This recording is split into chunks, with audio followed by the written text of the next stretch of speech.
This has two parts. Yeah. If you want to be more similar to the speech community and different from another. Similar or different? You want to be more similar to a group. Okay. A social group within the speech community. Okay.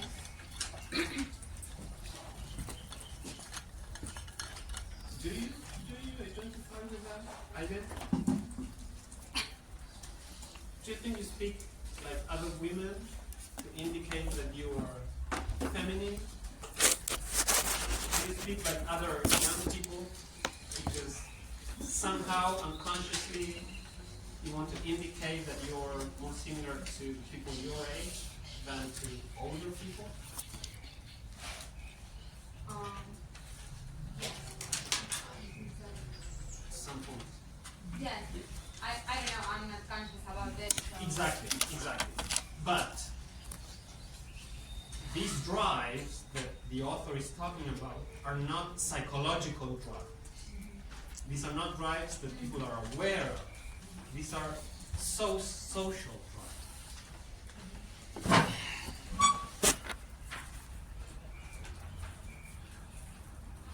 Exactly. You're not actually aware of that.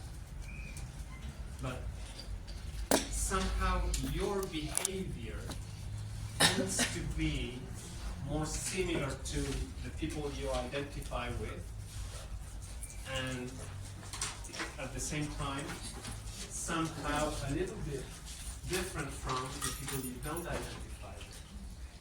And your behavior includes not just your speech, but also your taste in music, your taste in other, or your preference for leisure activities. You tend to do what the people that you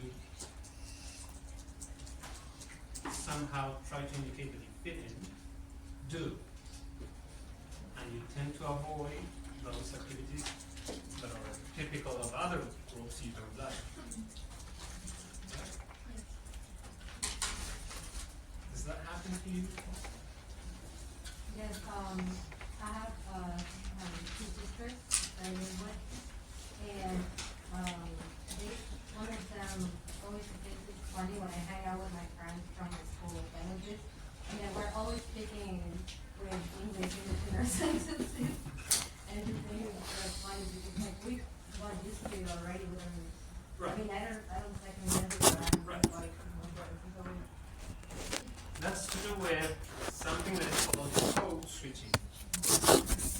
But normal people also adjust their speech. Or, well, this is not about adjusting speech. This is preferences for certain variants of a variable. They do so even if they have little control of the phonology, or they're not totally aware, or they don't know about morphology or syntax. They still, their speech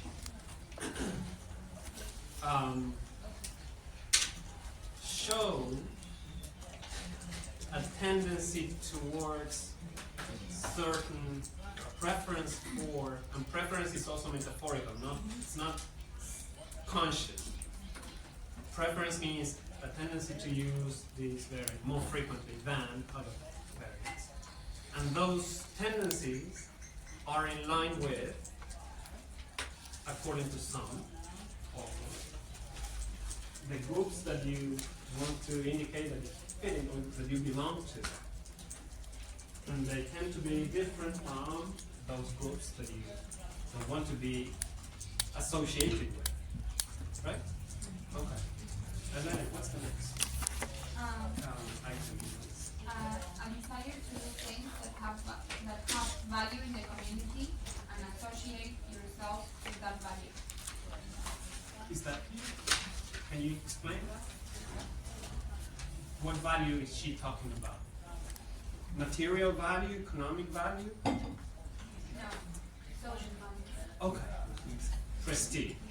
Exactly. Social values called prestige.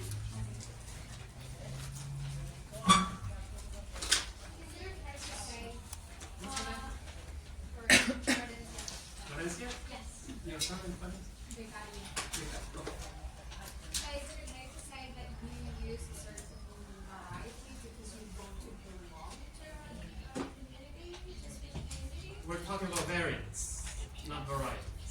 Variant.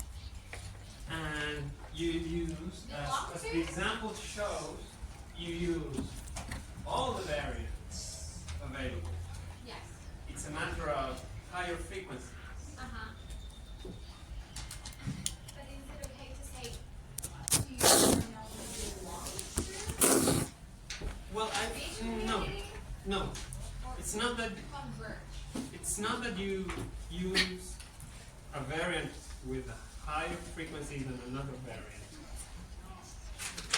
because you, in order to belong to a group, because I may do a number of things because I want to belong to a group, and yet I don't actually belong to the group.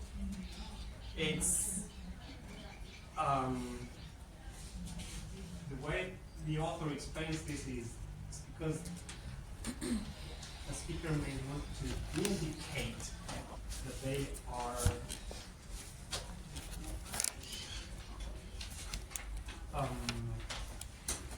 they identify with the group, or they want to indicate that they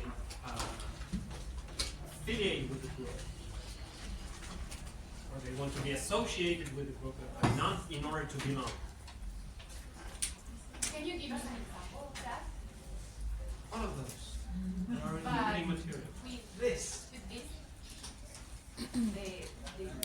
that the speaker chose to use. Ah, okay. And consider all the other examples too, because when the authors, when Meyerhoff talks about Martha's Vineyard, she talks about how some speakers use the vernacular variant more frequently,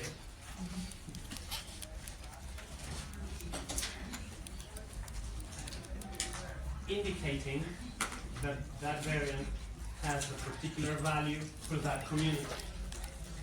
Or you can talk about the previous motivation, say they did this, and that is a desire to show that they fit in with the local community. So these explanations that are offered here, they can coexist as an explanation for speakers' behavior. Yes, somebody else put their hand. Who's to determine whether you belong to a group or not?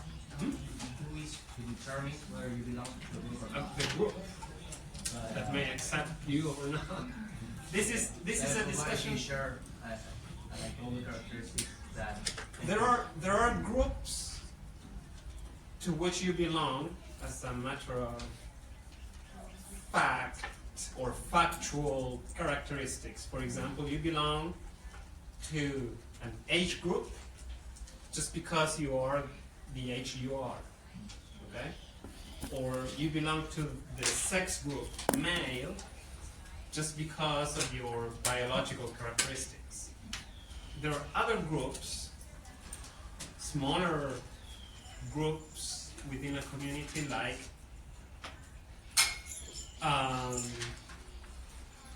gangs, like the Latinas, in the paper by Mendoza Denton. Those groups have their own norms, and they have practices. The people that belong to the group are the people that participate in those practices, observe the norms of behavior.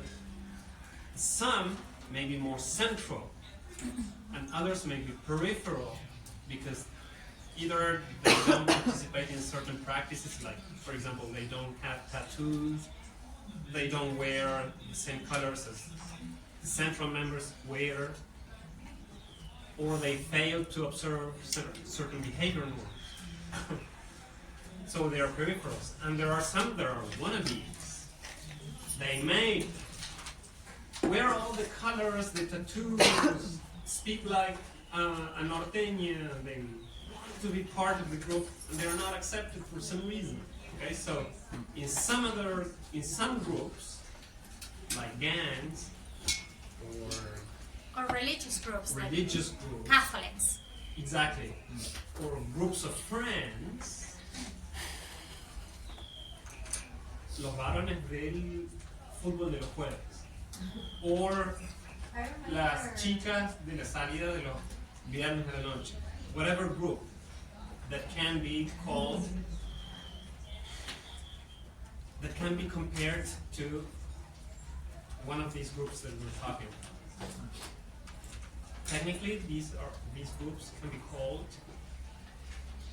communities of practice, which is a concept in your material for today. Perdón, me estoy adelantando.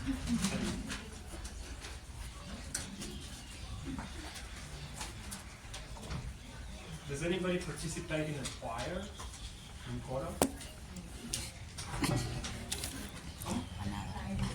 Not anymore.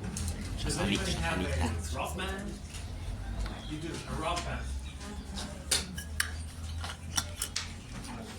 Does anybody play, or does anybody do a sport? I know. Okay, study groups. This university is very diverse. Are you part of a study la group? facultad para matar vamos. Are you part of a study group? Do something else. I know. Are you gamers? No. You're a gamer. Kind of. Do you have a group of gamers? Do you belong to a group of gamers? You do? Okay, so there are some things that define your group of gamers. For example, the game you play, because I don't think you play all games available. You concentrate on one or two, but of the same genre.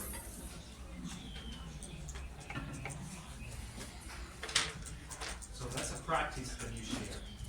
You also share the practice of giving nicknames to yourselves. You participate also in the practice of communicating with one another through a certain platform, Discord, that not everybody uses, right? You have norms that you have to respect in order to be part of the group, right? Not just what time we play, but also behavior. Tell the rest, because they are fascinated with this, because nobody participates in any group.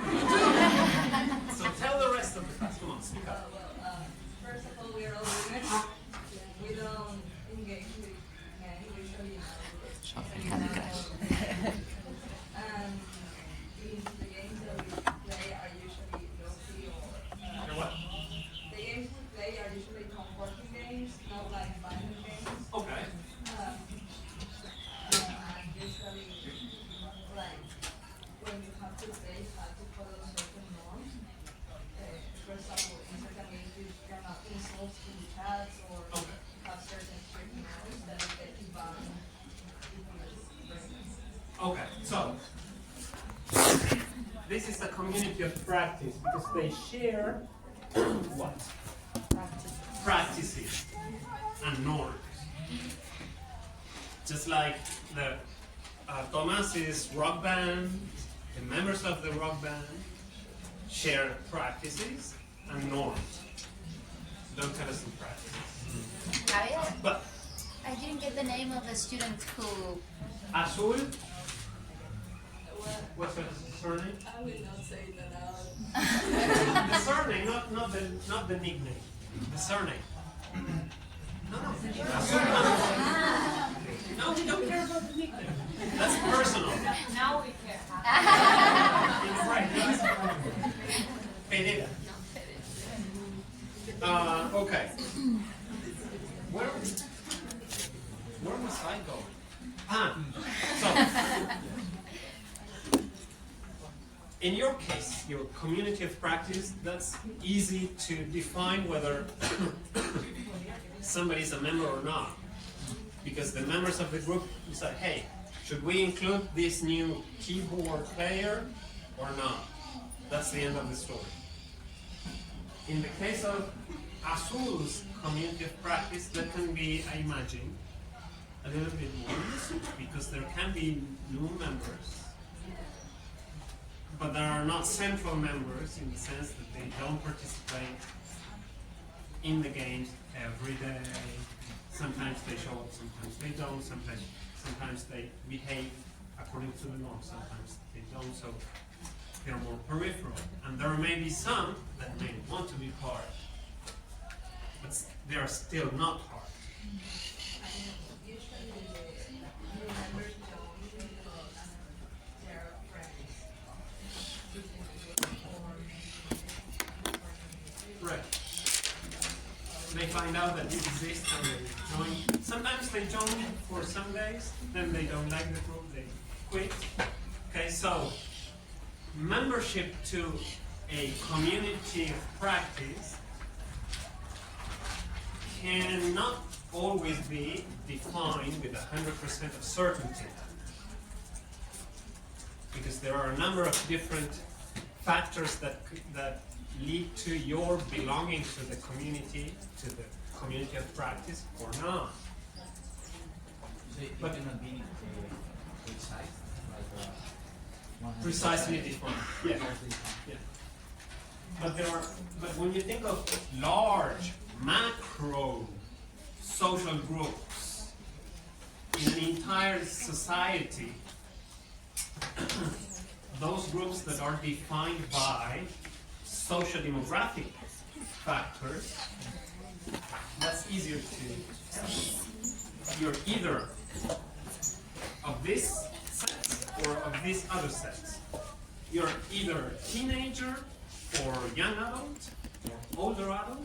You say, well, there are areas in between. Well, then what we do is define age groups.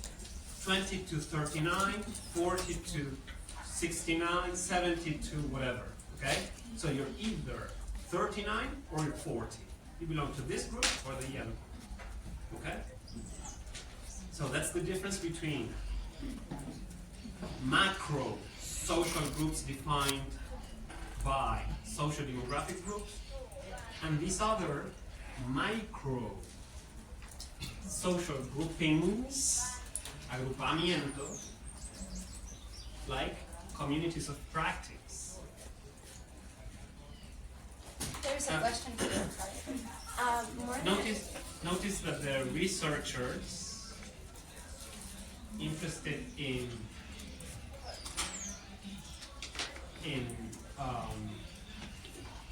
communities of practice, they don't have any sort of decision as to whether somebody belongs to a group or not. It's the group itself that has made a decision about who belongs to the rock band or the gaming community of practice. So, first a question at the back, and then some up to you. It's a question and two instances which I'm wondering if they could be examples for these motivations for using Back to motivations. Yes, because I had. Yeah. So first of all, I was wondering if communities of practice are necessarily micro groups or can they also be larger groups? There are some that are tiny, like a rock band, Yes. probably 3-4 people. And there are that are much larger, like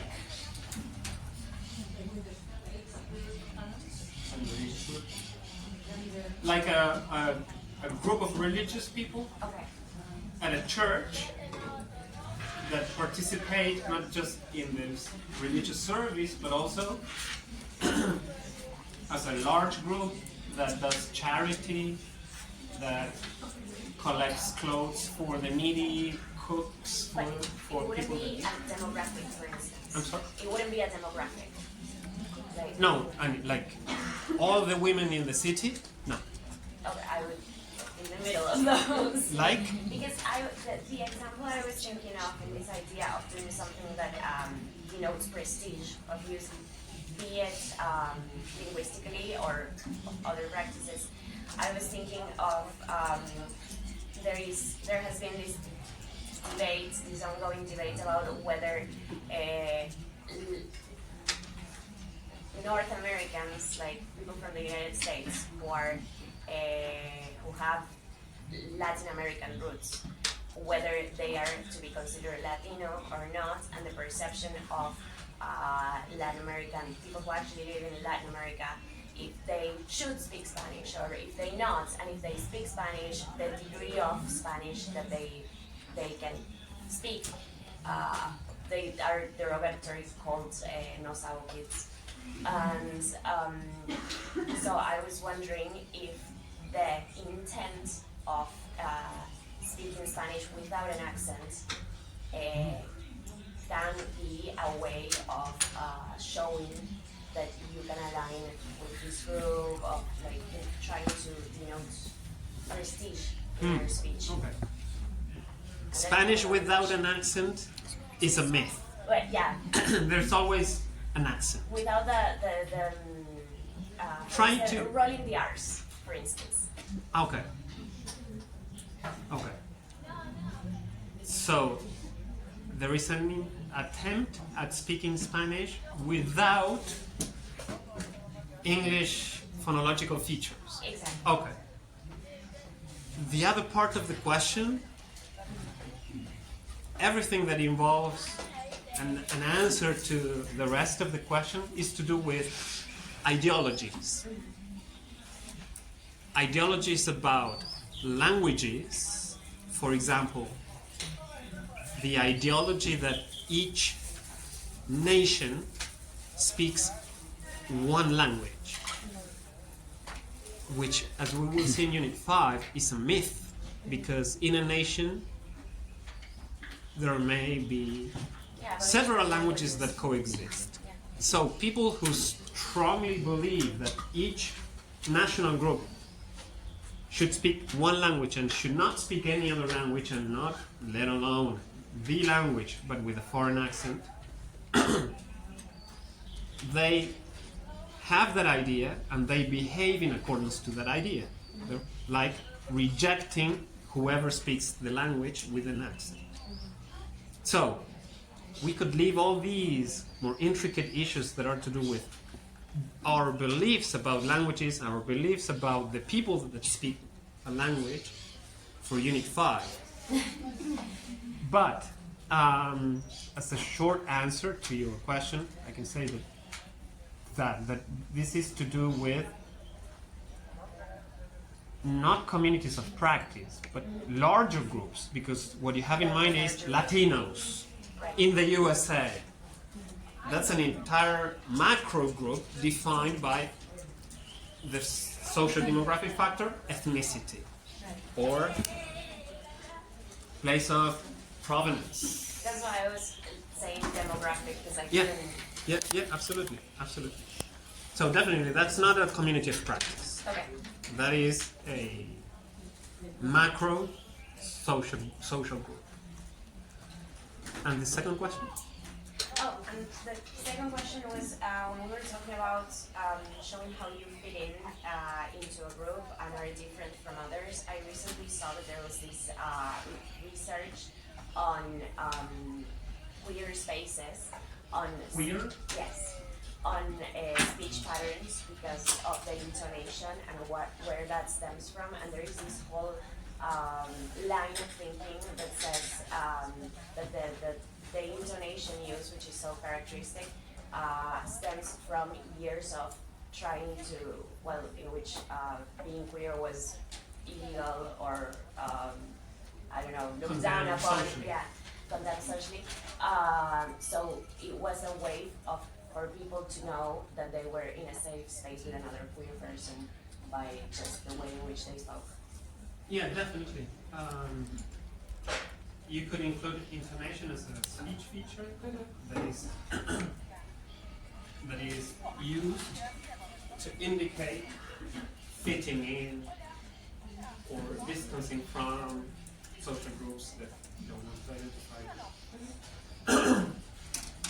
These are very general reasons or motivations for variation. Then each particular research study, in addition, may reveal motivations that are more specific to the groups involved.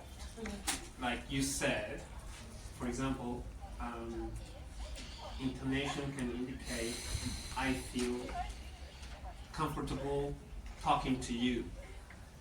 That could fit in one of these more general explanations. But that could be the case for that particular social group under study, but not for the general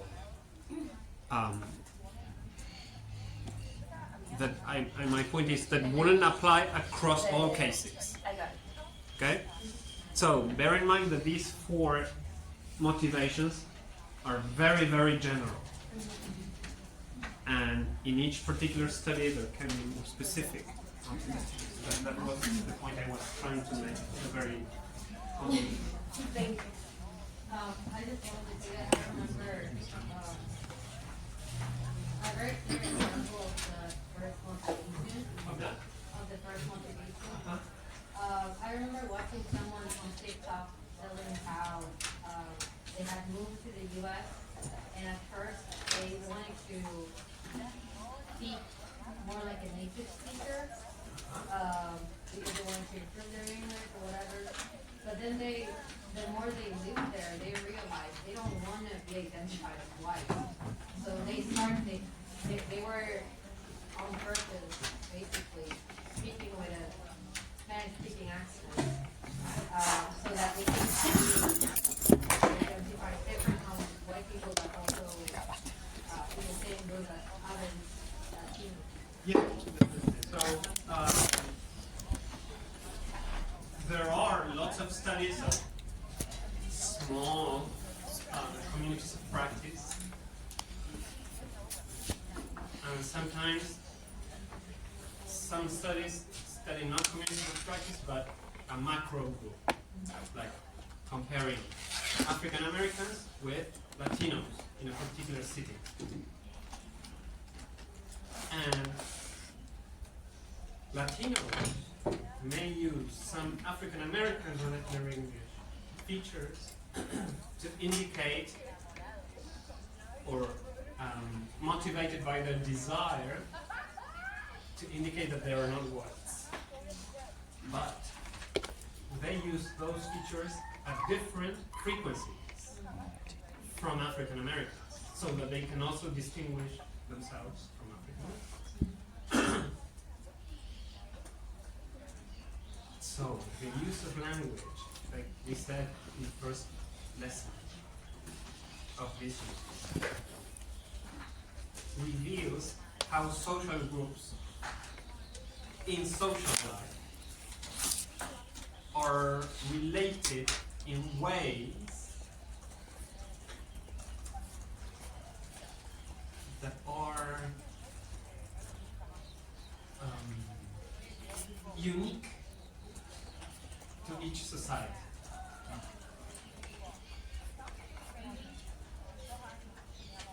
And speech patterns can reveal part of the story, part of how those groups relate to one another. Like Latinos don't to some point they associate with African Americans, but not totally. They don't want to be associated with African Americans fully. And they have their own values, their own norms. And when it comes to speech, they have their own features, their vocabulary. And even if they share with African Americans, they share, for example, the use of and, the use of multiple negation, the omission of the copula B. Their speech is not similar to African Americans because they do that much more frequently than African Americans, or much less frequently than African Americans. Or they use some pronunciation features and some grammatical features, but not all of them. So somehow, social groups, and this is a very general explanation for all cases in social linguistics, social groups speech, social groups apostrophe possessive speech characteristics to some point indicate a distinction from some other social group in the same community.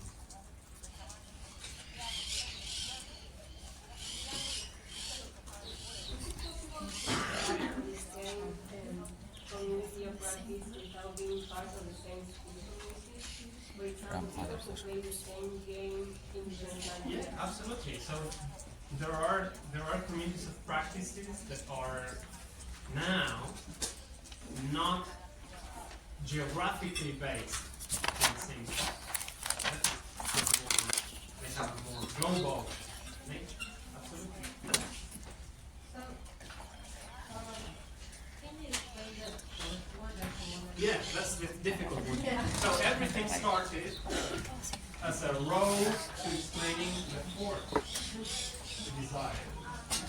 You were in the English. So, an example of the fourth drive would be the first video, right? The two videos. The two videos illustrate number 4.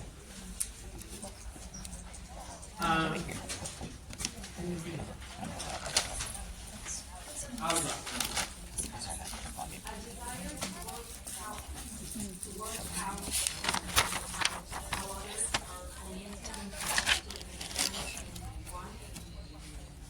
Do you understand that clearly? Then there is an aphorism at the bottom of the page that could help you. What's the aphorism for the fourth text? The fourth one? Do you understand that? It doesn't help. Okay.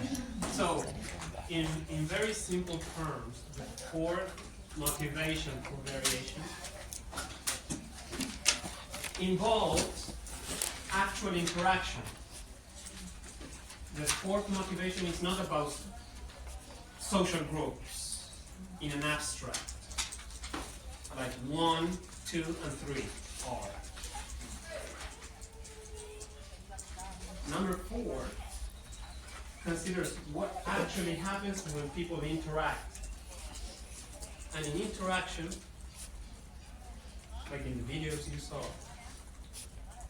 what happens? You are talking to somebody else who follows certain speech norms.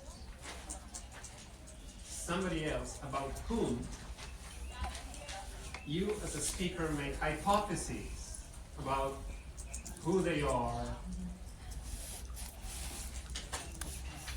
what are the variants that they value highly, what are the variants that they don't like. Okay? So, the speaker in interaction generates hypotheses about their audiences, or I should say about their interlocutors.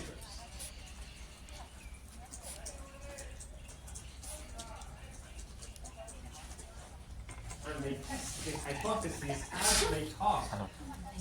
So, in interaction, speakers calibrate and recalibrate their frequency with which they use variants to satisfy the expectations that they think their interlocutors have to accommodate to the norms that they think, they hypothesize their interlocutors follow. In other words, this is what accommodation theory explains. This fourth motivation is related to accommodation theory. And then accommodation theory, which was proposed by a psychologist, developed into audience design, which was proposed by social linguists.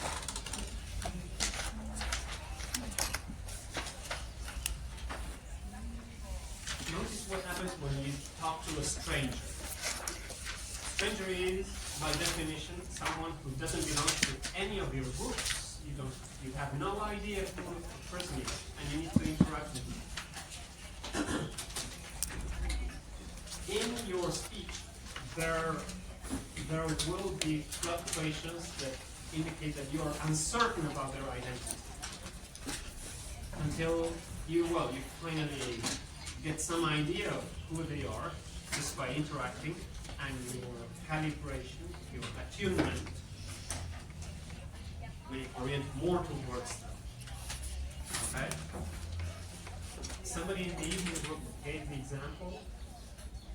No, they didn't. It was me. Notice in your first paper of Unit 1, Carranza talks about these hypotheses that are that involve who your audience is. Her case was about choosing Spanish or English. Two big things. One language or the other. That can also apply. In her case, it was students who didn't know whether she spoke Spanish or English, but they made a guess based on her looks. The child went, okay, this looks Latino. So they addressed her in Spanish. Okay?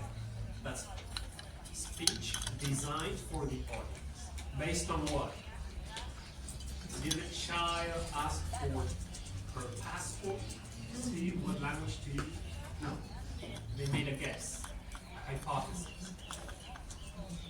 These cases we're considering Unit 4 don't involve languages, but very tiny, very subtle phonological or morphological choices. And the interesting thing is that they can be adjusted in terms of frequency of use. This case here, the case we discussed before, in these two cases, probably the speaker already has a very certain idea of who the audiences are, so there's little fluctuation. In one case, he goes for little ya, very low frequency of use of yo and ya. But in the second video, there's high frequency of yo and ya, indicating a calibration that indicating convergence with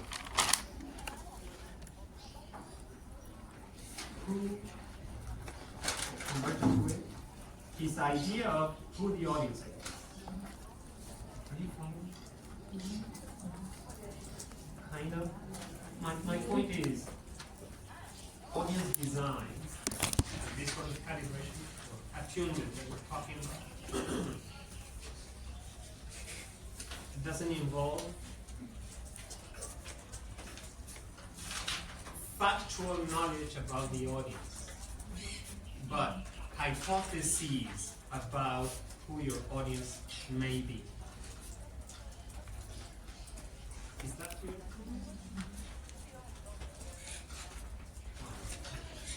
On me? Una hora para.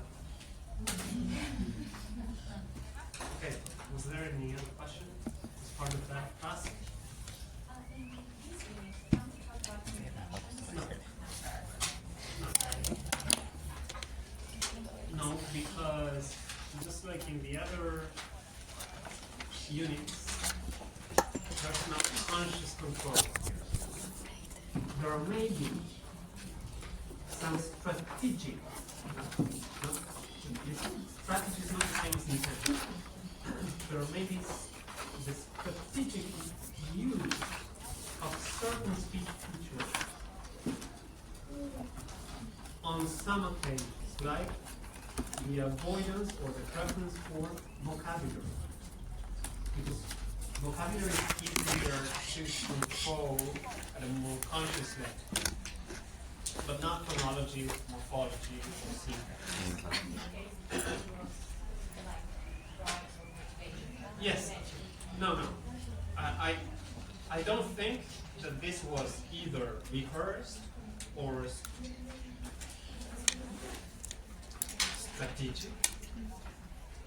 This is more a matter of or attuning speech to the audience. And notice, if you go back to the video, you will notice that the ya in the second video coexist with other features that are also vernacular. Like llamado for llamado, the ao for the ado, and the profuse omission of the final s in many words.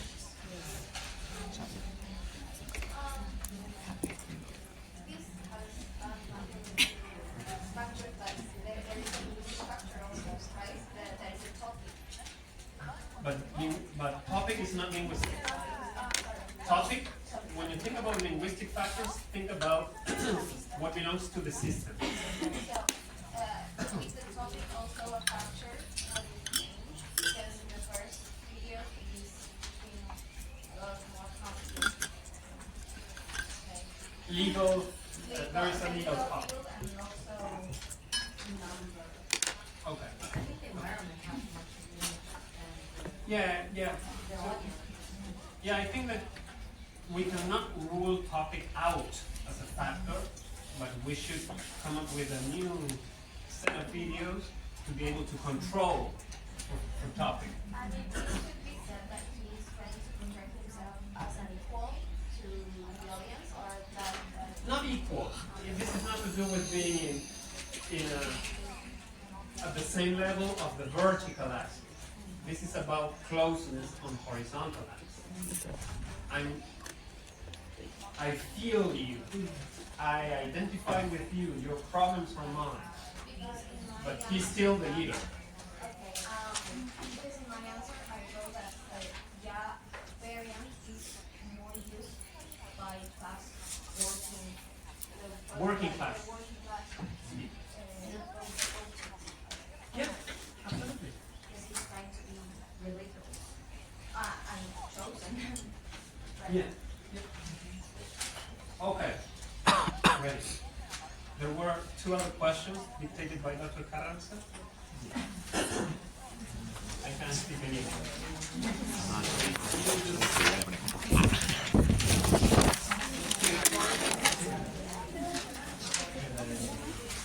Can you? Your name is? Martía Llanelo. Llanelo. Okay, Martín. Well, the first question was, do AABE speakers display social linguistic variation in their speech? And I answered that yes, they do, because all speakers vary the way they speak. It is inherent. And as Bonvillian mentioned, as with all languages, speakers of BEV Okay, are we're sensitive gonna change BEV, to which means black okay. American vernacular I or took black out the quote. English. Yes, So absolutely. I'll change We're gonna it. change it for AA. Are sensitive to situational requirements and adapt their linguistic performance. That's what she mentioned. There was- No, in that case, she's talking about a contextual factor. What did you say? What's the last part you said? sensitive to situational requirements. Exactly. So that is contextual. The audience, the topic, the speech activity or the speech event, but you have a different idea, which has to be mentioned in the answer. The selection of these variants can be conditioned by internal linguistic factors and also by non-linguistic social demographic factors. Excellent. So that means African Americans are not a homogeneous group. African American women exhibit certain frequency of use of copula deletion that is different from the frequency of use of copula deletion exhibited by men. You can also consider what other factor in addition to sex. Age. What else? Class, Absolutely. Socioeconomic class. social network, Excellent. years of schooling, Absolutely. So you see, African Americans fluctuate in their use of African American vernacular English features.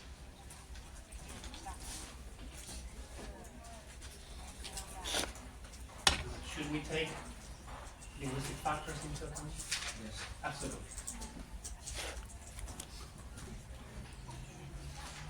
Next question.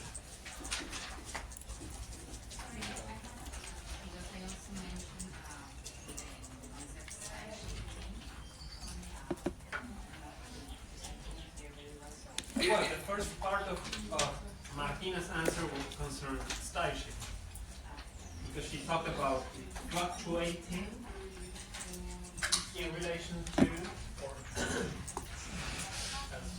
fluctuation influenced by the circumstances. So Martina, you have to be a little bit more precise. What in the situation can affect the speech of the speaker? The audience, the speech activity.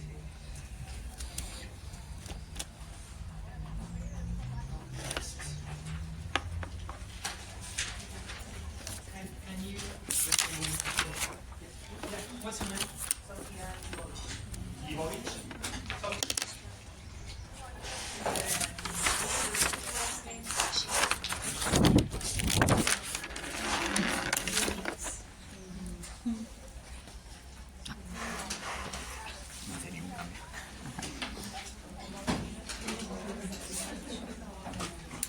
Okay. Sophia? Yes. Can you read that out? Yes. If an African American teenager from East LA, California is interviewed by an African American community insider, is she likely to make a massive shift towards fewer AAVE features due to, and she gave 3 options. Let's start with the first one. The interviewer's gender. What's your answer? I didn't do it, but I can do it now. No, someone who did do it. Valentina. I did it, Cross. yeah. However, I did not separate my answer into the 3 different categories. I took the 3 categories as one. Yes, an African American teenager is likely to shift to a fewer use of AAB features since the interviewer is most likely an adult white male, which may impose a certain degree of authority and confer some type of formality to the interview, which most likely will lead the teenager to style shape towards a more standard variant of English, rather than using the variant that she uses the most around her friends and family, which has greater AABE features, since her audience maybe will be part of the AAB Okay. community. Too fast. Yes, an African American teenager is likely to shift to a fewer use of AAB features, since the interviewer is most likely an adult white male, which may impose a certain degree of authority and confer some type of formality to the interview. But authority may not be due to their gender Right. or ethnicity, Or but whether to the situation itself. to the fact that that person is an interviewer who in the situation usually controls the selection of the interview. Okay? And who may have introduced himself as a specialist in a certain field. So from that derives the gender. No, but he also said that the user is a white male, but the person says he's talking about an African Insider. Oh, right. An insider. Here. Because that's another question. Whether the gender of the interviewer affects that or not. Okay. Do you tackle that at some point? Let's see. No, because I think I understood the question as I generalized the characteristics that an interviewer may have, Okay. and that's why my answer is leading towards there. Okay. Alright, I understand it now. Okay, probably that's because you that led you to fuse the three Right. categories. Yeah. Okay. Can I read mine? Sure. Not your name? Agostina Piñera. Piñera. I wrote that it is not likely. Since they both share the same community background, the teenager does not need to shift styles, given that gender alone does not affect intelligibility. Huh? Can you read the original question? Yes. If an African American teenager from East LA, California is interviewed by an African American community insider, is she likely to make a massive shift towards fewer? A massive shift. And your answer was not likely to be a massive shift. Exactly. Because gender alone is not a factor that can affect how they understand each other for her to make a shift in style. Maybe other factors will, yes. Is she likely to make shifts? Is she likely to attune the frequency of use of certain variants slightly? Yes. Maybe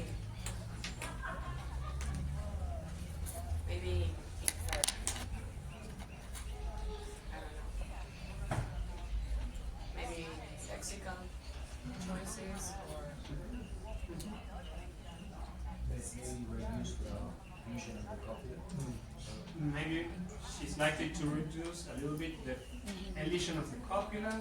but not under the gender factor, the sex factor. I mean, You don't agree? she may shift because of the age difference or the context of the interview or the topic, but not because she's a woman and maybe he's a male or they are the same sex. I mean, Do you agree with that? She's not likely to be influenced by the gender of the interviewer. She's likely to be influenced and she can calibrate it but not make a massive shift Okay. as they belong to the same Okay. community. Okay. But I think what depends the most is the user participation. Because Okay. going back to the paper on black feminist and it's a big debate about how when interviewed in a formal manner they even if they identify the interviewer as their same community or black in an environment because they don't know that person and they don't have that like Rapport. closeness, yes, they don't have the rapport. I think that the conditions in which the interview is taking place is more likely to make the response. To influence the fluctuations or the adjustment in the frequency of variance. But I agree with you that the shifts or the style shifting will not be massive at all. First of all, and second of all, these three factors named by the questions will influence this woman's speech. But again, that will not lead to a massive shift. Absolutely. Then we should probably, an interesting topic of study would be to determine, to find out which of the three has greater influence. I have a question. We were talking about how we distinguish between Black Standard English and Black Vernacular. So I was wondering in this case, when they talk about AAVE features, if we're talking about Black Standard or Black Vernacular, because I was thinking maybe they will not use the Black Vernacular as much, but they will use the Black Standard. Okay, what Carranza had in mind was African American vernacular. Not the standard version, that is not African American vernacular English spoken with standard syntactic features. She had in mind copula deletion, the deletion of the S that indicates third person singular agreement, that sort of thing.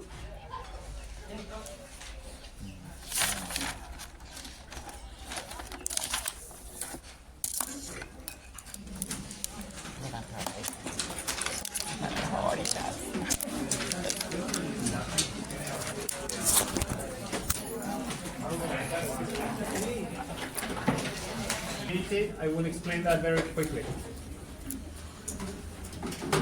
If we said that a community of practice is a community that shares practices, what can we say about speech community? Perhaps that speech community shares the same morphological, phonological, or even syntactic features among the members. Okay.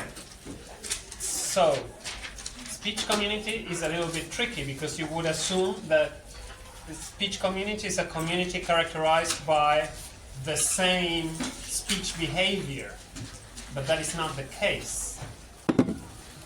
In a speech community,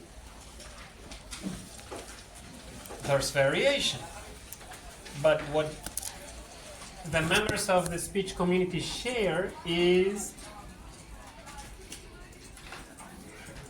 speech norms and evaluations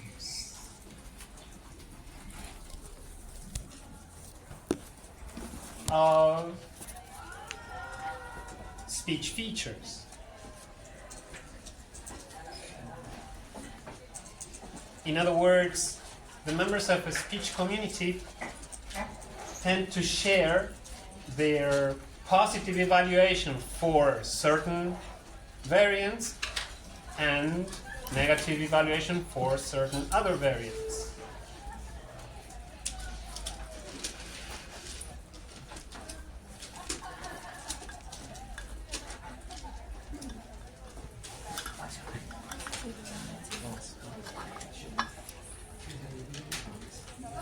So that's why on this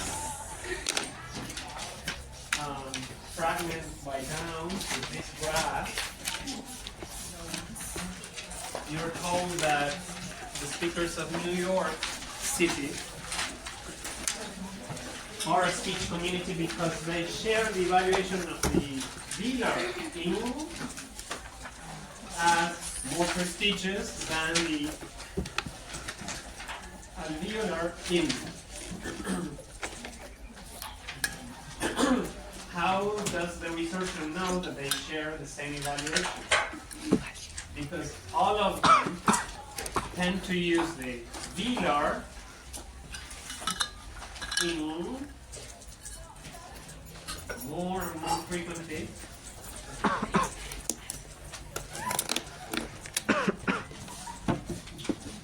in speech situations in speech activities that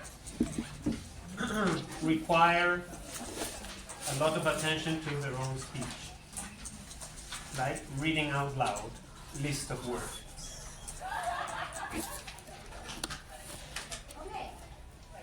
So moving on, the last question that was asked during the first part of the class had to do with gender and whether that factor had an impact or not on the style shifting of the speaker. So we're going to devote our attention to that now. And I would like to start by asking a very simple question to Cassini, Cristina, and Sergio. So the question is, do you think that women and men use completely different ones? I don't think that they use completely different forms. There is variation between those two genders, but not completely. Okay. So what is it that there is? Well, some phonological features, some lexical features, some, well, maybe intonation. Okay. So it's important for us to know that in the repertoire, both men and women have available the same number of variants for the different variables. However, they differ in what? In the frequency of use of those variants. That is very important for us to remember because they have the same ones in their repertoire. The difference is in the frequency of use. Okay? And that has to do with style shifting. So, if you see a sentence like this, I'm going to write here. Please don't copy this.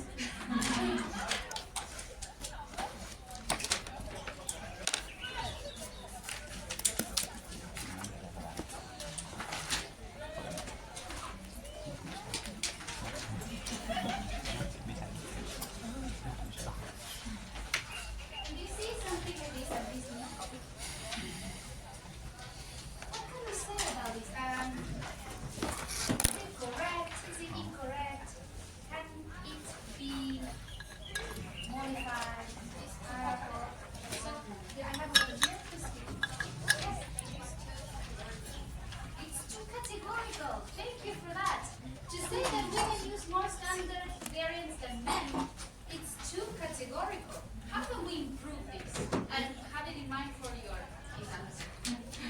We do use the standard variant more frequently than men. Okay, but it can also be improved. Depending on certain factors. Yes, and it can also be sensitive.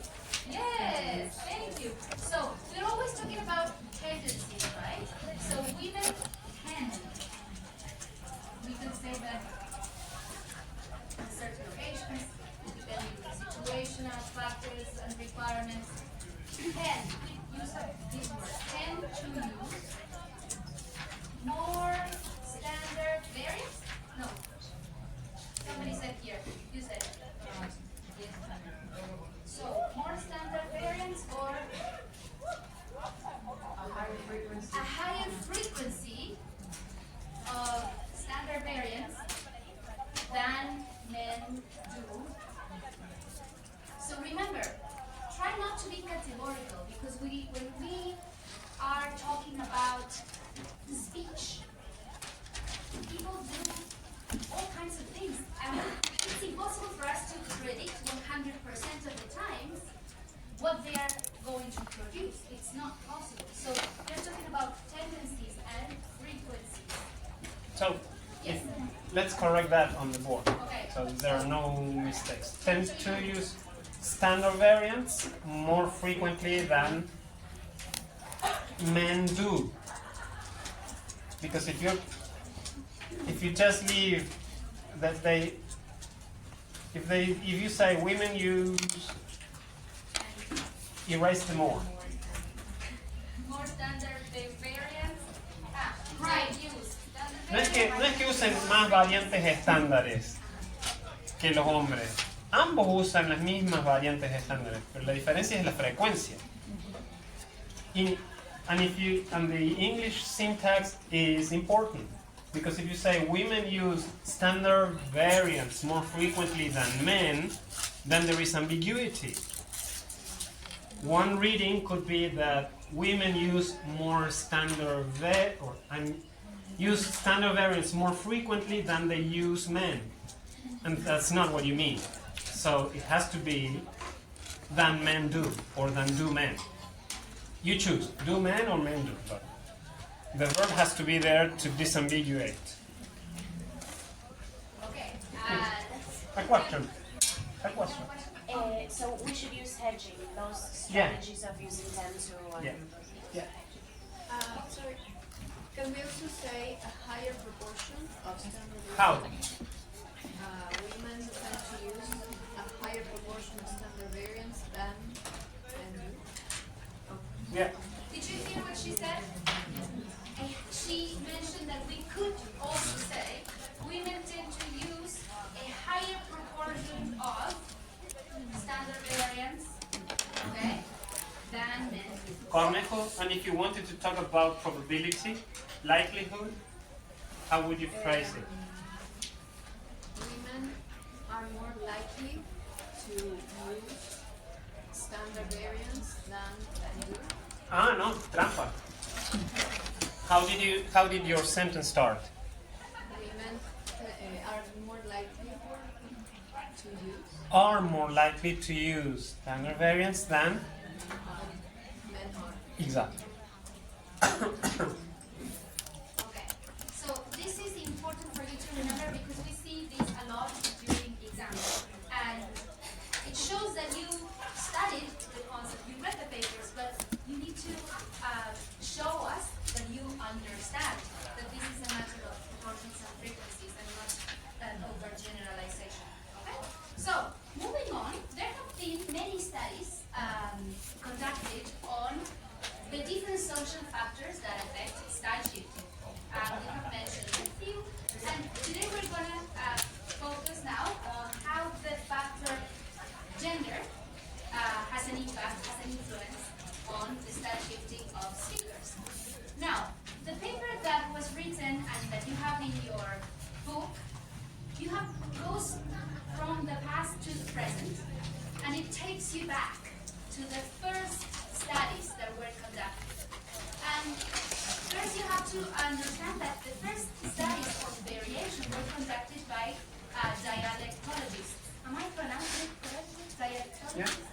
And they focused on the different dialects, the differences in lexical choices connected to different regions. And who did they concentrate on when they did these studies?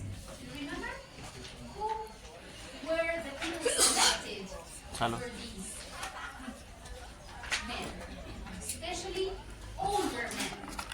Non-mobile, older men. So they were taken as the ones who have the greater repertoire and the ones that could represent the speech of their region, their community. Men. However, later on, as time passed, social linguists started to study, like above, in the 1960s, the speech in cities. And in those cases, they also consider the speech of women, right? And after many years of studying the differences between men and women,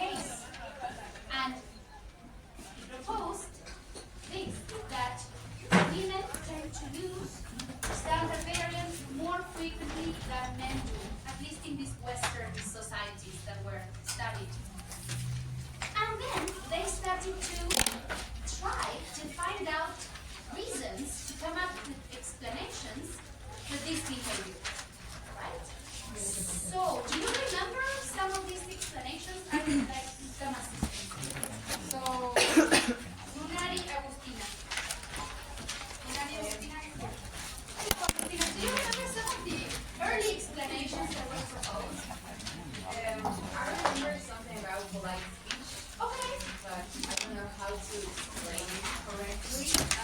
Try. Polite.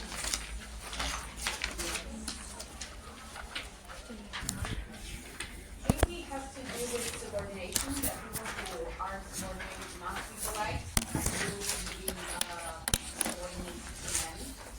Are And expected. then polite, They are expected, not that they must. yes, They are expected, expected. sorry. So, polite speech equals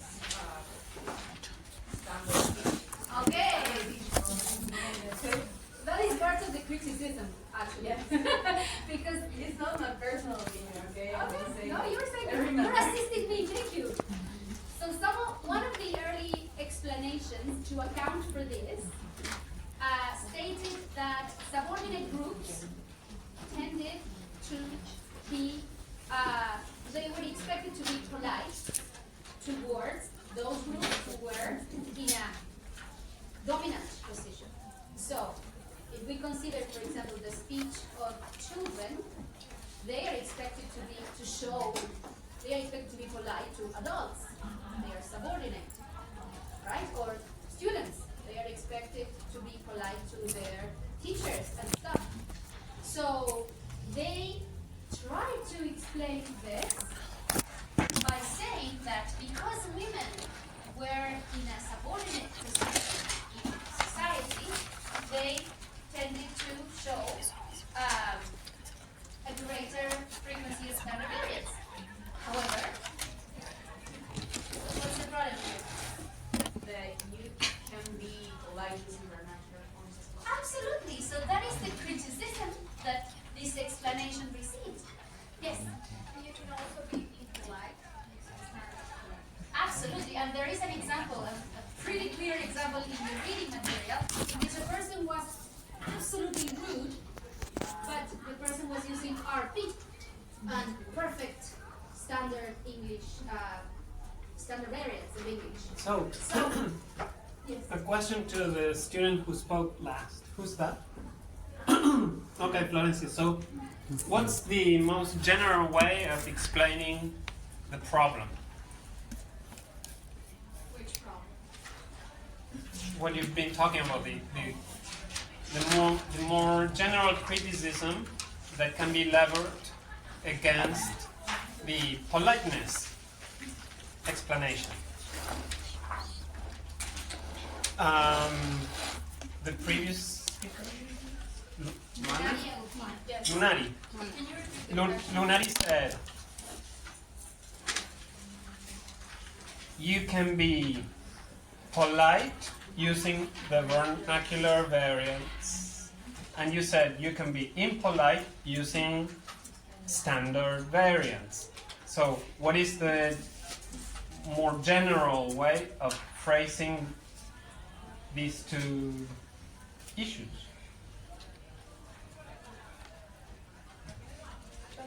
No, the woman in the front row. What's your name? Shanila, cannabis. Cannabis. That polite is not standard. Politeness. It's not standard. Uh-huh. The same politeness is not linked necessarily to standard English. Ah, that's more general. Yes, politeness is not influenced by the use of a specific variant. Not influenced. The word you need here is related to. Can we say does not correlate? There isn't a necessary relationship or a direct connection. There isn't a direct connection between politeness and standard speech or the use of standard variants. So that was one of them.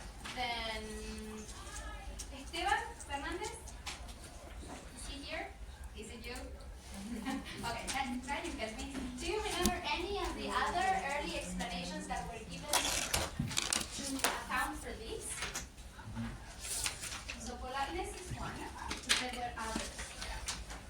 I was doing something of my job, so Oh, I wasn't.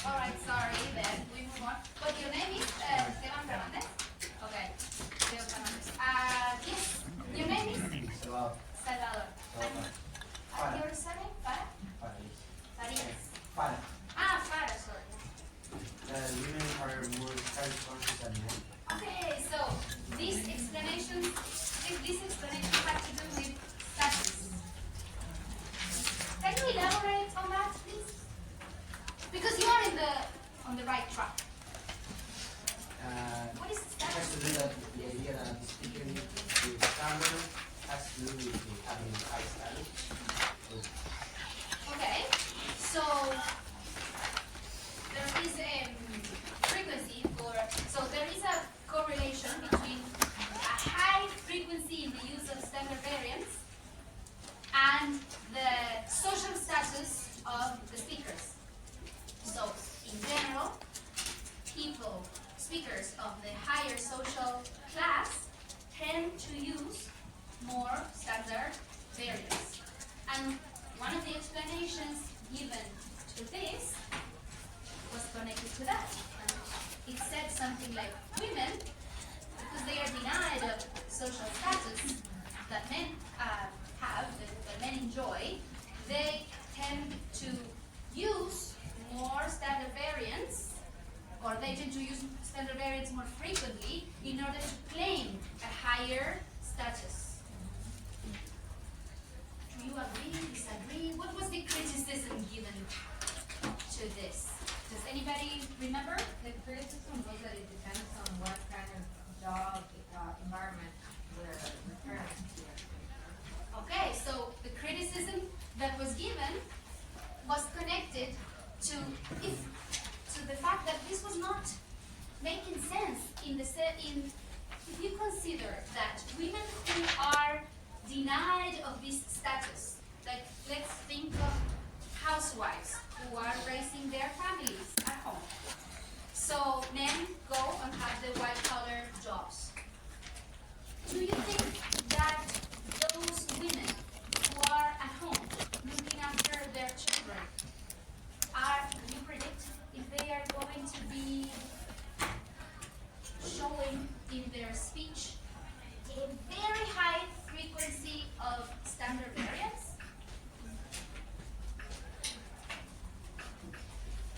Because if that's the case, if they're looking for women who want to claim a higher status, this is what the explanation is saying, we could expect this kind of mothers, stay-at-home mothers, using a high frequency of standard variants. But is that the case? Is that the case? No. We don't know. Not that at least now, the studies that were conducted show that that's not the case. And that is connected to what Cortez said. Your classmate Cortez said. It depends on something else, right? It's not connected to claiming status. However, we can say that there is something else to be said about this. That women can perceive what connected to this. That standard variants hold sovereignty. And this is important, okay? So women are sensitive. They can perceive that these variants have value in the community, okay? And an important clarification is that it is not only the case that women can perceive that standard variants enjoy prestige at a macro social level. All speakers in a community share these norms for how they interpret the use of certain variants, like standard variants. But what you find there in the paper is that, this can be explained, taking into account this perceived sensitivity of women in relation to the prestige that standard variants enjoy. But it is not true that only women can perceive this social value in standard variants. Let's add social to the noun value. social value, prestige. Thank you. Yes, absolutely. The community as a whole, the speech community as a whole, is aware of the overt value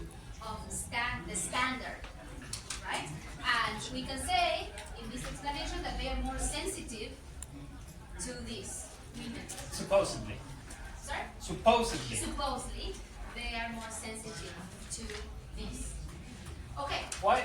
However, Why am I saying supposedly? Because this explanation. Notice what status means. That's high. Exactly. That's social standing.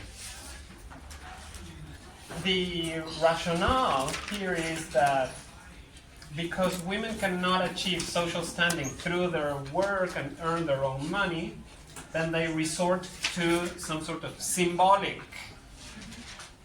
means to achieve status. That explanation could have been suitable many decades ago when women didn't have access to the same jobs as men do. Now, well, you could argue, well, Javier, we haven't achieved total equality in our society yet, granted. But it is true that women make their own money. Most of you work and will work as professionals. And there are some societies in some countries where equality is much greater than it is in our country. And yet, in those societies, there are differences in the frequency with which men and women use certain variants of a variable. So that doesn't seem to be a very satisfactory explanation. That doesn't seem to be the whole story, because even when women are in positions or in managerial positions in companies, they will still use standard variants more frequently than their male counterparts. And when they are chairs of, that is to say, the head of university chairs, they will tend to use standard variants more frequently than their male counterparts. So status may have been a satisfactory explanation some decades ago, but that doesn't seem to be very suitable today.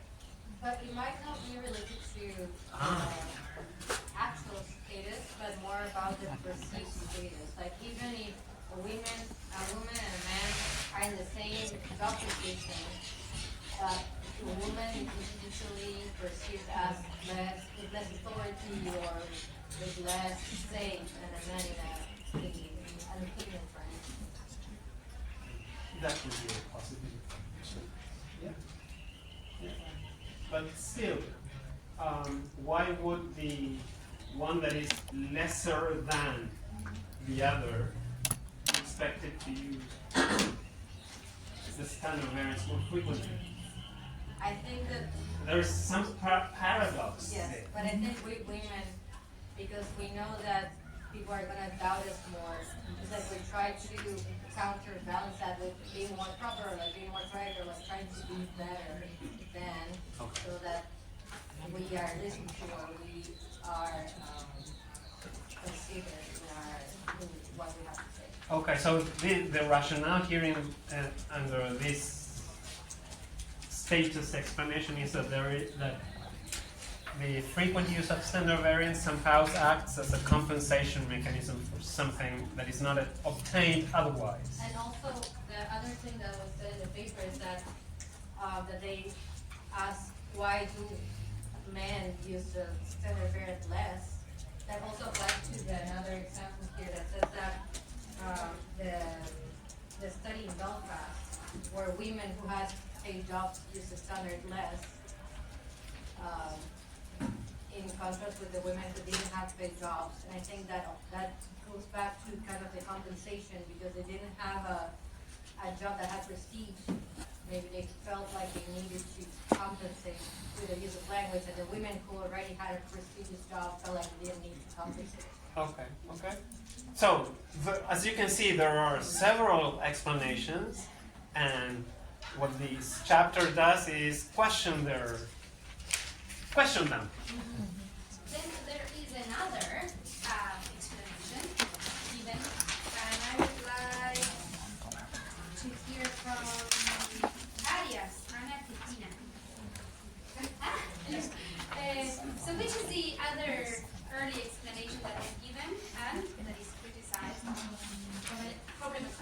In another explanation, we see that is the role of women is the guard of our society. Okay, women as guardians of values. They are the model, the others are Okay. so they have to be proper.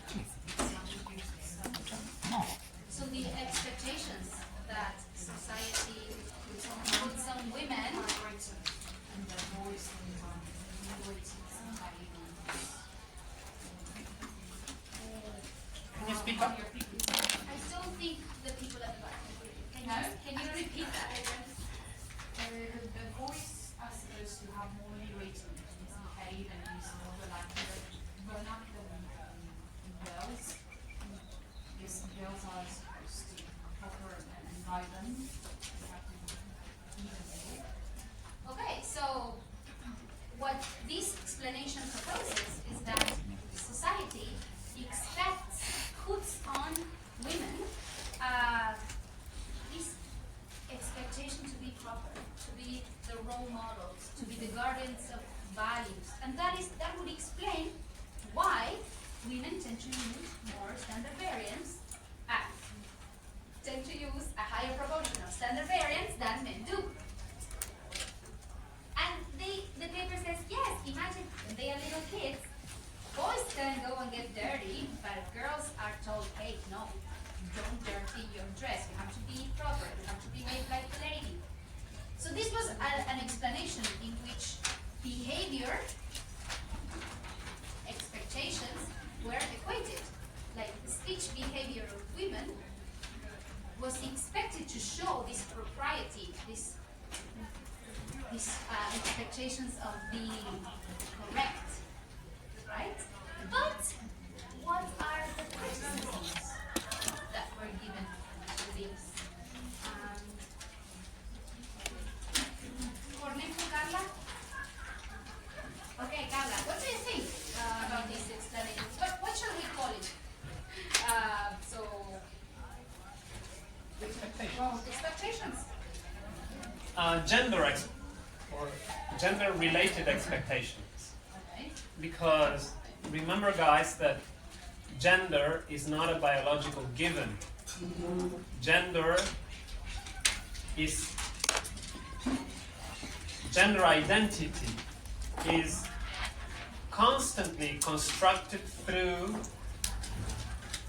action, through observing norms about gender groups, and among the many other things that are involved in the construction of gender, there is also expectations about how each gender group should speak. And I think these expectations can be included within what we call gender roles, what is expected from, the different genders in a particular society. Like, for example, who is expected to drive the car in a family? Who is expected to do who is expected to shop for groceries? Who is expected to wash the dishes? And who is expected to light the fire for the barbecue? Who is expected to go to the parents' meeting at the children's school? Right. Who has to ask for a day off at work to go to a PTA?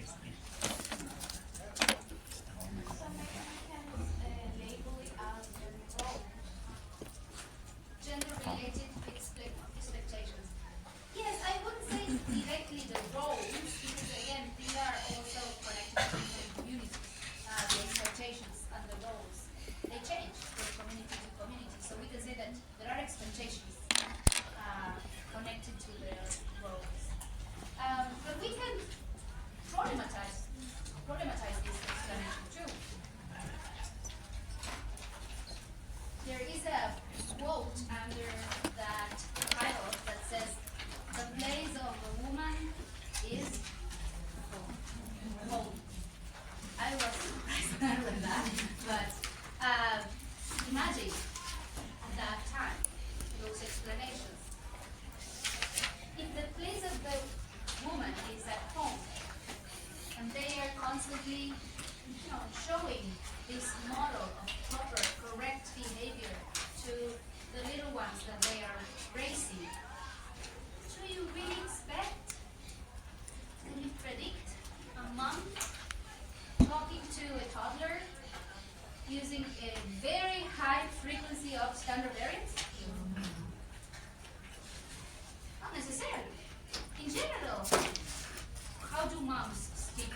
forms.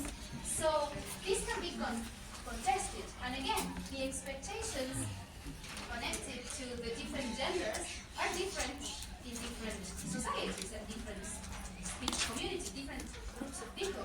So those expectations that Javier was mentioning, in Canada, they are completely different.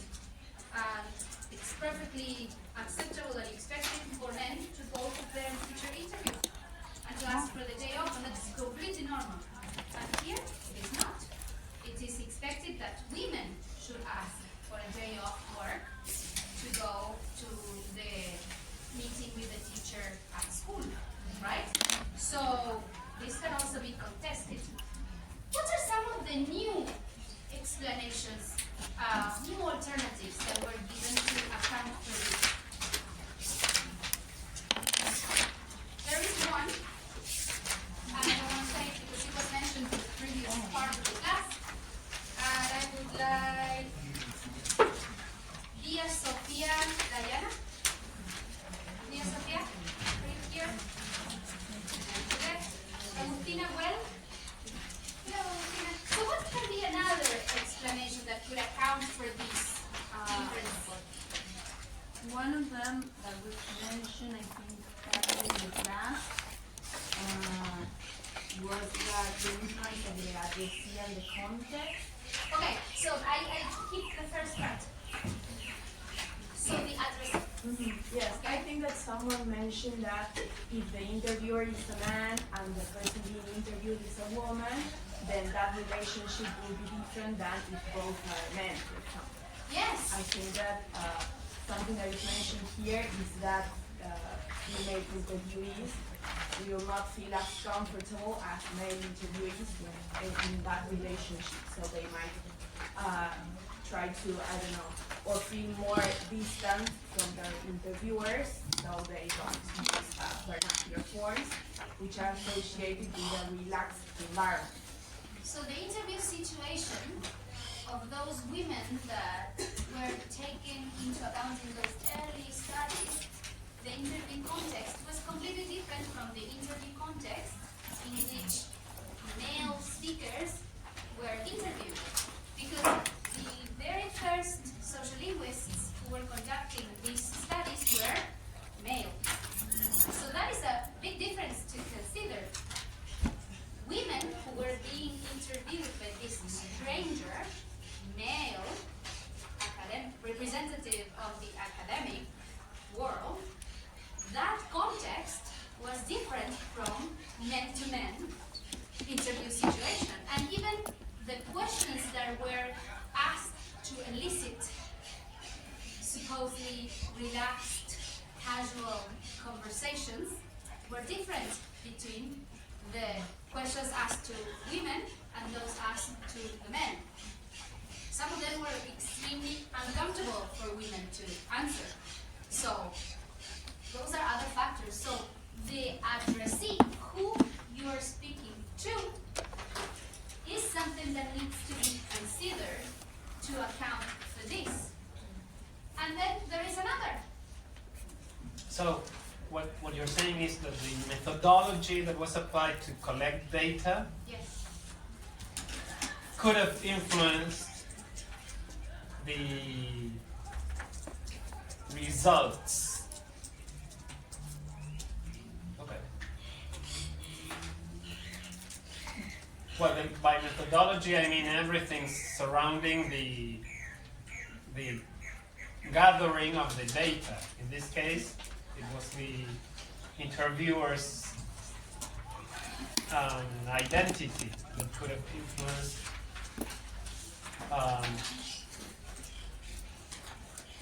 the results. Before I move on to this one, I don't want to forget what somebody said something. I think it was contested connected to vernacular forms and male speakers. And this is really interesting because this question, the whole explanation, the whole search for explanations to find the reason behind this is in itself kind of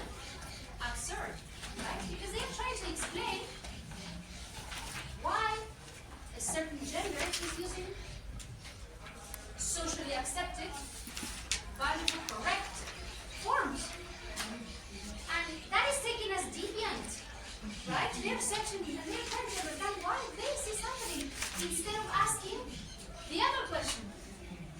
Why aren't men using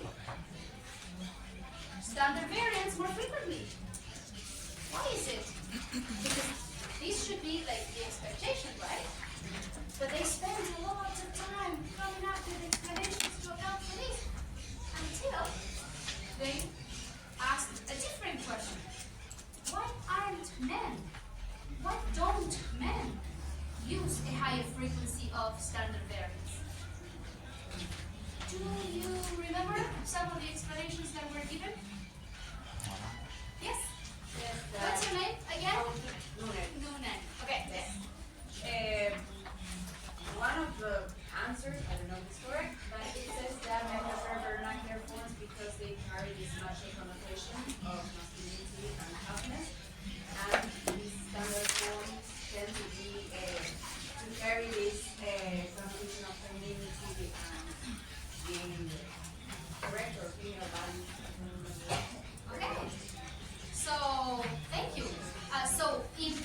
According to this explanation, vernacular forms carry these male, macho connotations. And what was used to back up this? In the people were given recordings of different men speaking, and they were asked to rank them as to who was more likely to win a street fight. So, they discovered that the higher the frequency of vernacular forms, the higher they were ranked as being likely to win a street fight. So that was the backup given to this explanation. And then they also, as you mentioned, standard forms were more connected to women in the sense that at those times, teachers who spoke with a high frequency standard variance were mostly who? Men or women? Women. So, speaking with a high frequency of standard variance would tend to indicate a similarity and affiliation to that. And certain groups tended to try to detach from that by using a higher frequency of the opposite, vernacular variance. Right? So, notice how interesting this is. In the previous period, we talked about how the standard variants are positively evaluated by a speech community at large, right? If the entire speech community evaluates standard variance positively, how come that 50% of the speech community, male speakers, 48% of that community, male speakers, still use vernacular variants more frequently than standard variants? Why do they use standard variants less frequently than women? Well, it seems that men do find some positive value in vernacular features.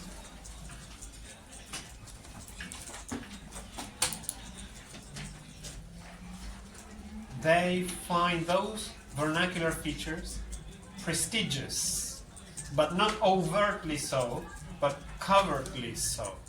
Covertly meaning hidden. There was not an experiment per se, but a researcher that interviewed women. First, he recorded women. He counted and did the math and discovered the proportions of use of women's use of standard variants. And then he asked women, the same women, what variant of these two, which variant do you think you use? Do you say hospital or do you say hospital? And most women said, no, I say hospital. Guess what he found? That women use both. And they used hospital more frequently than they thought. And then he did the same with the men. He recorded the men, he did the math, and he discovered that men used hospital a certain proportion and hospital at a different proportion. And asked them, the same men, what do you think you say? Hospital or hospital? Guess what most men did? Most men thought that they said hospital. They didn't want to sound feminine, right? They thought they said hospital much more than they actually did. Their idea didn't match their behavior. They said hospital quite frequently, but they thought they said hospital. That is, they oriented their speech to, or I should say, their answer revealed that they consider hospital desirable for men. That is called covert or covert. You look up the pronunciation yourself and you'll find what the variants are. That is the covert prestige of the vernacular variant.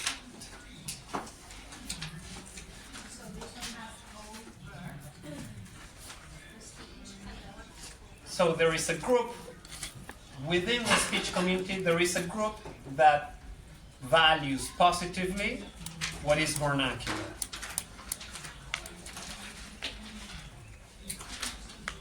Okay, so moving on, there were other explanations given to account for this, and they are connected to social networks. Social networks. No, but I will She talk can about social. take care I will of. take care of that one? Yeah. Okay. Thank you very much. Thank you. Thank you.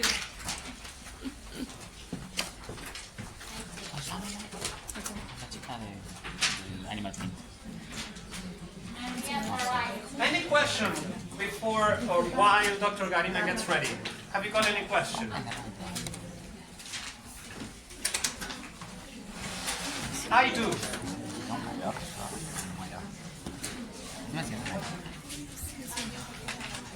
Romero. Okay, Juliana Romero. Oriana Romero. If researchers approach a population and they divide the subjects into groups just by looking at them, the only information I have is your looks. And I divide you into women and men. What parameter am I using? Gender or sex? I look at your physiognomy, your anatomy, and I say, you belong to this category and you belong to this other category. That's sex. Exactly. What is your social perception of the gender that actually you cannot know. Exactly. Sure. That's my point. That's my point. So researchers will just use sex, biological sex, to categorize speakers. It's easier to measure if you use sex and gender, because with sex you still have the binary exclusion. Yes. Yes. That's it. So even though most researchers talked about gender and variation for many decades, what they were in fact doing was categorizing speakers according to sex. There are numerous studies that take into consideration gender roles, and they are truly about gender, because they consider things like how gender differentiated roles, like I said, shopping for groceries downtown as opposed to playing football with the same guys you work with every day, how those different gender roles and different gendered activities can influence speech. And here is, at this point is where social networks becomes important. A word of caution. Nowadays, the expression social network is used a lot to refer to different concepts, right? So when we use the concept social network, we're not thinking about Instagram, Facebook. We're thinking about a very specific kind of grouping. Remember that in social linguistics, the basic assumption is that the speech of an individual reveals something about the social groups they belong to. We have looked at macro social groupings, groups that are defined by age, gender, socioeconomic status, and many other social demographic factors. We also looked at micro groupings like the communities of practice we mentioned after the break. Before the concept of community of practice started to be used, social linguists came with this construct to account for small kind of grouping. Right? A social network captures patterns of interaction between the speaker and other speakers they frequently interact with. So, a social network is a grouping that is centered around an individual member.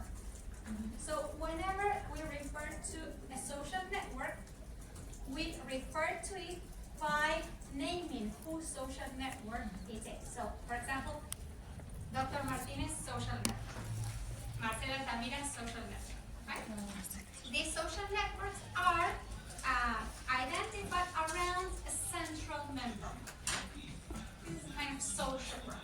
So go to the reading packet chapter by Holmes, page 197. You have there a diagram. Can you see it?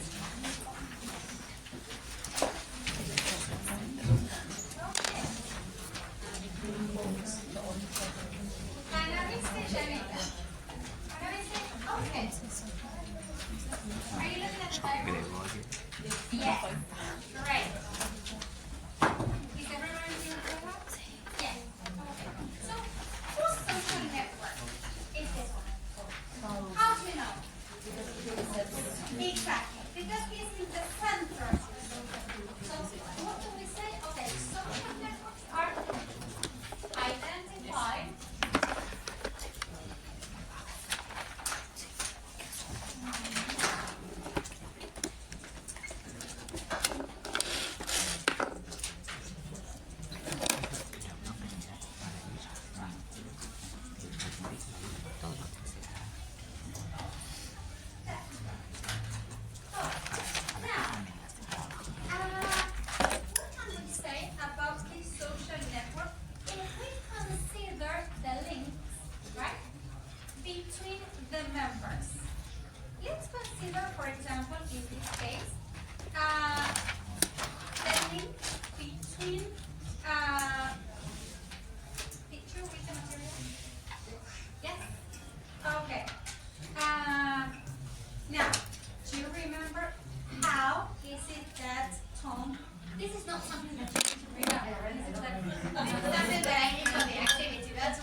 clarify this before we analyze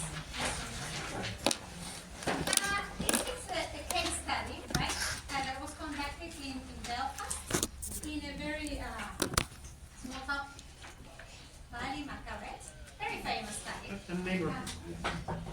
And one of the neighborhoods. Yeah.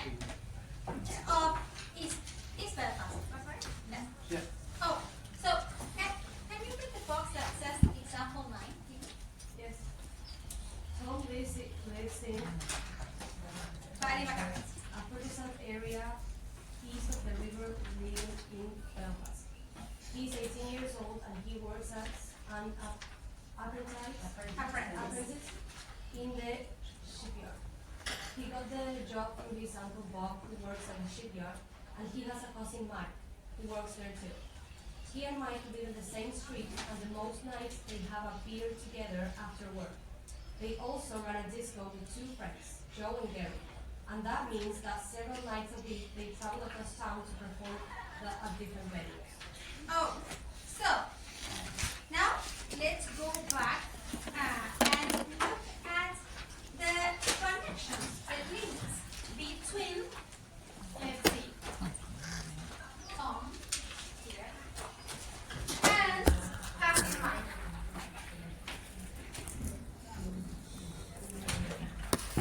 How to describe this link? Notice that we are considering a link between, let's say, the owner of the social network and one specific member. Okay, if we are describing how they are related, you said, okay, they are related because they share some family time, right? They are member of the same family. That's right, so they are related on the capacity of family members. That is one kind of any other relationship that you can identify between them? They work together, so they are co-workers. So notice, they interact on multiple capacities. One capacity in which they interact is that of family members. Another capacity in which they interact is that of co-workers.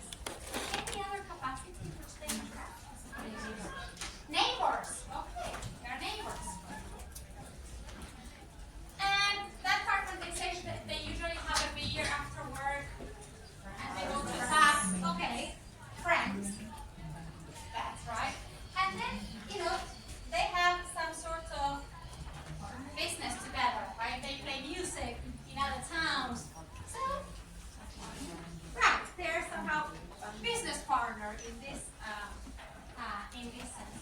So, notice that the connection between these two members is based on their interaction on multiple capacities. What's the technical term to refer to a link between two members that interact with one another on multiple capacities? Okay, not relationship, link. The concept that you need here is this is a multiplex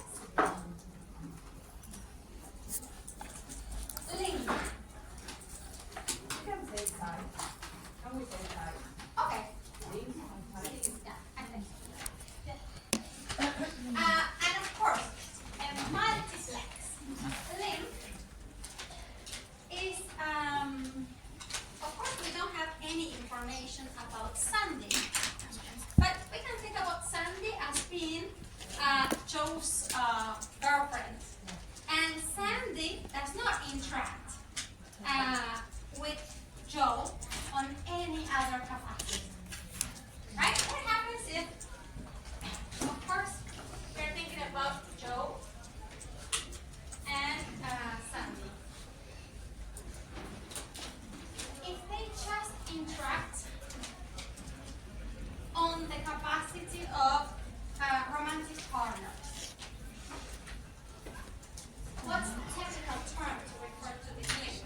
Meaning they're not neighbors, they don't have a business together. Their families don't know each other. Right. A uniplex.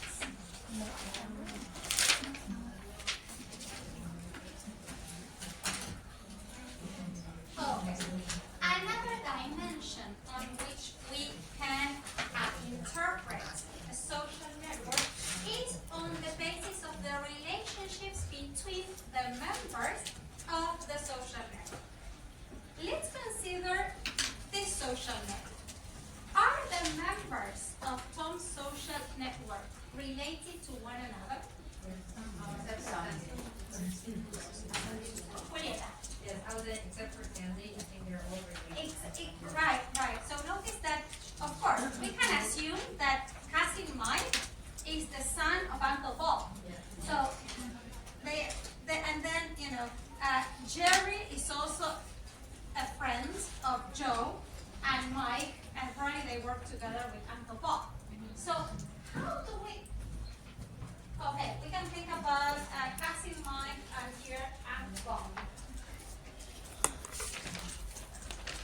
While you draw the diagram, I want to highlight one key word in Dr. Galina's presentation. These lines represent interaction. So Mike and Bob interact with one another. Tom and Mike interact with one another. Tom and Bob interact with one another. In just one capacity or in multiple capacities, but what matters is that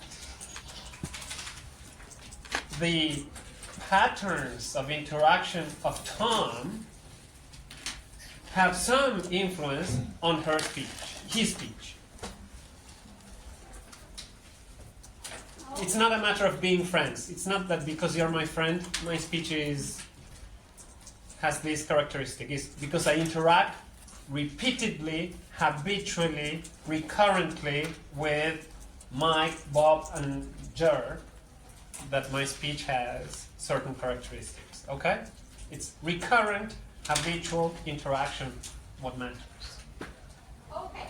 Of course, we can characterize equally as multiple. Notice that sometimes what you find is a line that is, a thick line to indicate the strength of the link. But this is just a part of the graph that you have there, and I'm sure. What I want you to notice is that in this social network, all the members, besides interacting with Tom, they interact with one another on a regular basis. Now, if we consider that all the members interact with one another on a regular basis, because frequency is important, it's not a matter of just, a once at a time interaction. It's about a frequent interaction. How do we characterize this network in which all members interact with one another? I was going to ask if you can draw like a multiplex network, or if it's only multiplex. Can you speak up? No, I wanted to Good ask. question, because this is something that you all need to remember. Well, I wanted to ask if multiplex can be only said in the context of a multiplex link, or if we can also call it a multiplex network. Multiplex or uniplex are properties of links only. And the networks are described using a different adjective. Density of density. Exactly, density. So if you look at... Not plexity. Plexity is a property of the link. Right. Density is the property of network. Density. Right. Density is a property of the network. And density refers to the fact that all the members of the social network interact with each other. So if we evaluate this, look at the graph that you have here. How would you characterize this network? Dense. So this is an example of the dense. Highly dense network. That's a highly dense network. Let's use the adverb too. Okay. And Sometimes you also find close-knit. Close-knit social network. close-knit means tejido apretado. Dense. And what's the opposite of a highly dense social network? Sparse.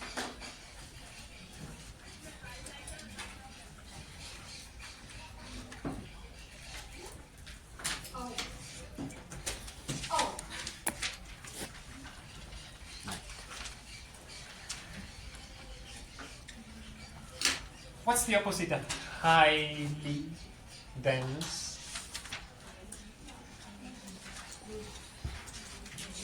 Okay, a high density social network, what would be the opposite of high density? Low density. Low density. Let's do an imaginary. Low density or high density? Oh, for example, this is an imaginary. Notice what happens. Let's see, Tom here, and then because this is Joe's imaginary.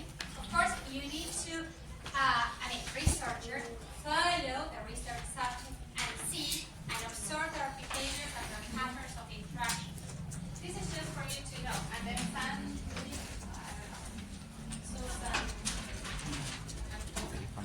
notice what happens here. The members of Joe's social network do not interact with one another.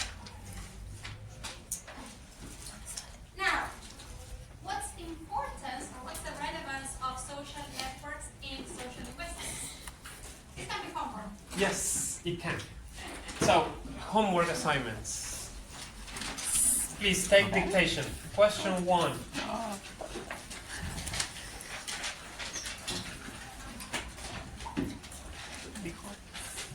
How can social network influence speech?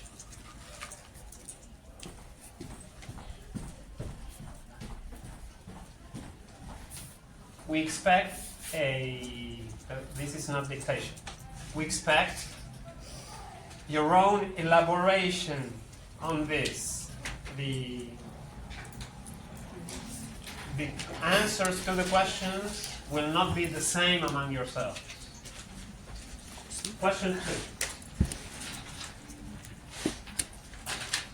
What do female speakers who live in large urban areas, what do female speakers who live in large urban areas gain from using more standard variants? No, I should say gain from using standard variants more frequently than do men.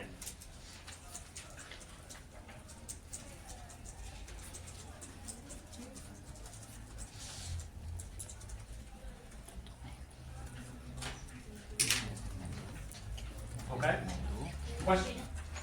What do female speakers who live in large urban areas gain from using standard variants more frequently than do men? Question 3. What do men from large cities gain from using non-standard variants more frequently than women do?